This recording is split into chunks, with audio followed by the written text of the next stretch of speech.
Hi everybody.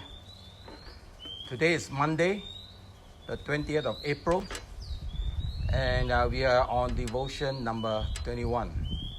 I trust that you had a very good service yesterday on Sunday and enjoy your church service from home. Well, the last few days we hear some nice birds, birds chirping on top. They were singing, in the morning, and sometimes in the evening they will sing as well. If you can listen carefully, they're still up there singing. And of course, I think they have made a nest up there on the roof of my house. And my wife keeps saying, climb up lah and take out the nest. Hey, think play, huh? Not easy, to climb up and after I fall down, my younger days are gone already, although I'm not that old lah, So I think of this ladder because this ladder has been with us for many, many years, maybe 30 years. It's a very good, strong and stout ladder, and made of aluminium, and it has been strong and has been with us for many years. And then when I look at this ladder, I remember a situation in the Bible. And I remember Jacob's ladder, and I'd like to read to you from Genesis 28, verse 10 to 21. A rather lengthy passage, but very necessary, all right? Genesis 28, verse 10, beginning verse 10 says, Meanwhile, Jacob left Beersheba and traveled towards Haran. At sundown, he arrived at a good place to set up camp and stop there for the night. Jacob found a stone to rest his head against and lay down to sleep. As he slept, he dreamed of a stairway that reached from the earth up to heaven. And he saw the angels of God going up and down the stairway. At the top of the stairway stood the Lord, and he said, I am the Lord, the God of your grandfather Abraham, the God of your father Isaac. The ground you are lying on belongs to you. I am giving it to you and your descendants. Your descendants will be as numerous as the dust of the earth. They will spread out at all directions, to the west and the east, and to the north and the south. And all the families of the earth will be blessed through you and your descendants. What's more, I'm with you, and I will protect you wherever you go. One day I will bring you back to this land. I will not leave you until I have finished giving you everything I have promised you. Then Jacob awoke from his sleep and said, Surely the Lord is in this place, and I wasn't even aware of it. But he was also afraid and said, What an awesome place this is, in the middle of the desert with nothing, but the presence of God was there. And Jacob said, What an awesome place this is. It is not where you are, it is who is with you that makes the place so awesome. It is none other than the house of God, the very gateway to heaven.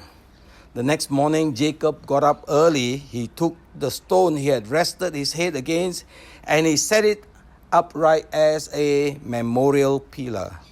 Then he poured olive oil over it. He named that place Bethel, which means house of God, although it was previously called Luz.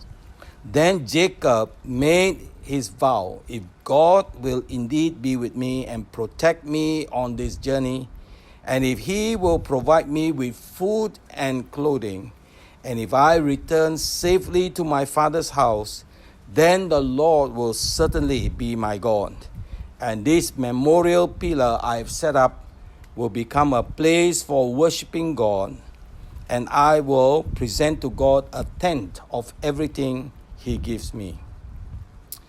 This dream was a very unique dream. The Bible did not attempt to interpret and give a meaning to this dream. Jacob was running away from his brother and his father. Basically, his brother Esau, and then halfway in Haran, he lied down to sleep with a stone as his pillar. And in the night he dreamed. He dreamed a stairway, or rather some people call it a ladder, to heaven. It must be really, really tall. And angels were going up the ladder and coming down the ladder, going up the stairway and coming down. We don't exactly know what the interpretation is, but with what the Lord has spoken to Jacob and what Jacob said when he got up, give us some clues. Because when he woke up, Jacob says, surely the Lord is in this place. And he named that place Bethel, meaning the house of God. This dream tells us that God has kept his communication with Jacob alive. The idea of angels going up and down, meaning the communication that was lost when Adam and Eve sinned against God and that was broken, God is restoring that communication, that relationship with man. And this ladder is symbolic of it, with angels coming down and going up freely. Angels are basically, they are messengers, and they bring messages, and they also protect us, they come and help us. And so with angels going up and down, talks about a God who is alive and who is communicating with his people. So with that, he reassured Jacob of his promise to his grandfather Abraham and his father Isaac. And now he promised Jacob. What was Jacob doing when God gave him the promise? Jacob was not an innocent or holy man. He has just deceived his father Isaac of his birthright, of his blessing, and deceived and cheated his elder brother of his birthright. And he ran away because Esau, his elder brother, wanted to kill him. But God had already, in his sovereignty, chosen Jacob and has anointed him to carry the promise that God gave to Abraham. And so as he was running away, he being a supplanter, a deceiver, before he reached his uncle's house, he had a dream, and God promised him this, that he will always keep his promise. He is faithful even when we are unfaithful. Although we know that God will deal with Jacob later. I'd like to look at one verse to you, 2 Timothy chapter 2, verse 13. If we are unfaithful, he remains faithful, for he cannot deny who he is and what was the promise. Let me ask you, do you remember a time where you were not faithful? A time where you have drifted away from God, and God continue and remain faithful to you, how he provided you, how he blessed you. Sometimes I even think the day before we came to know the Lord, before you came to know the Lord, do you remember some near-death experience? Did you remember there was some situation where some calamity would have happened to you? It would be a tragic incident for you, and yet God kept you. And sometimes we think it was coincidence, but I believe with all my heart that God preserved us, because one day he wants to save us, and he will call us his people. What a wonderful God we serve. And at the same time, even as he promised Jacob, God is not finished with Jacob yet. He is going to deal with him later. Just the same manner, in this goodness of God, this wonderful God we serve, he is not finished with you. He will continue to bring changes into your life as he continues to bless you. So what was the promise?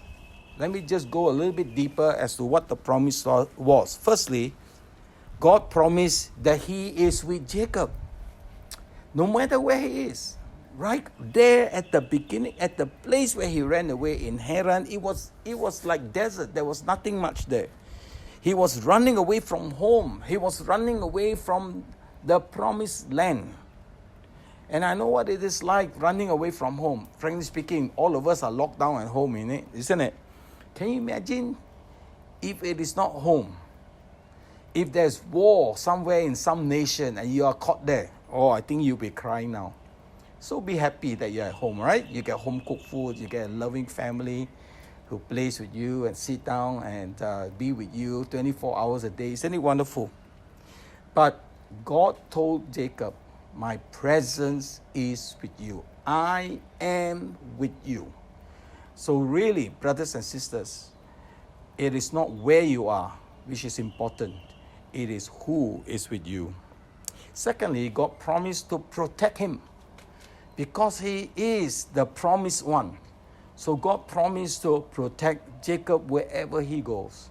And so we can claim this protection upon ourselves as well and believe that God will protect you and he will surround you with his angels. Thirdly, God promised to restore him that which is his.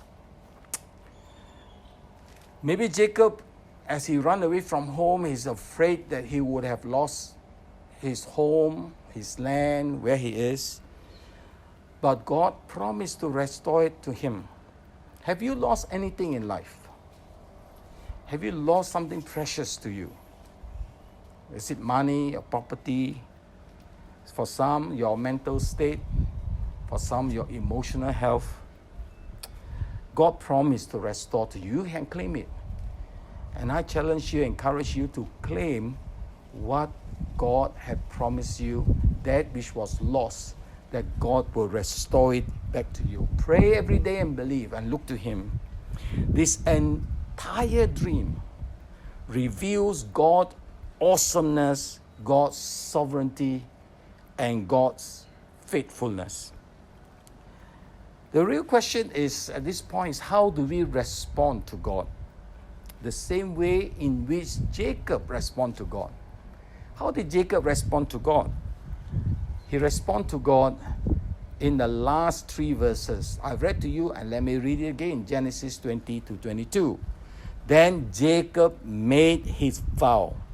If God will indeed be with me and protect me on this journey, if he will provide me with clothing and food and clothing, and if I return safely to my father's home, then the Lord will certainly be my God. And his memorial pillar, and this memorial pillar I will set up, will become a place of worshiping God, and I will present to God a tenth of everything he gives. Jacob made a vow.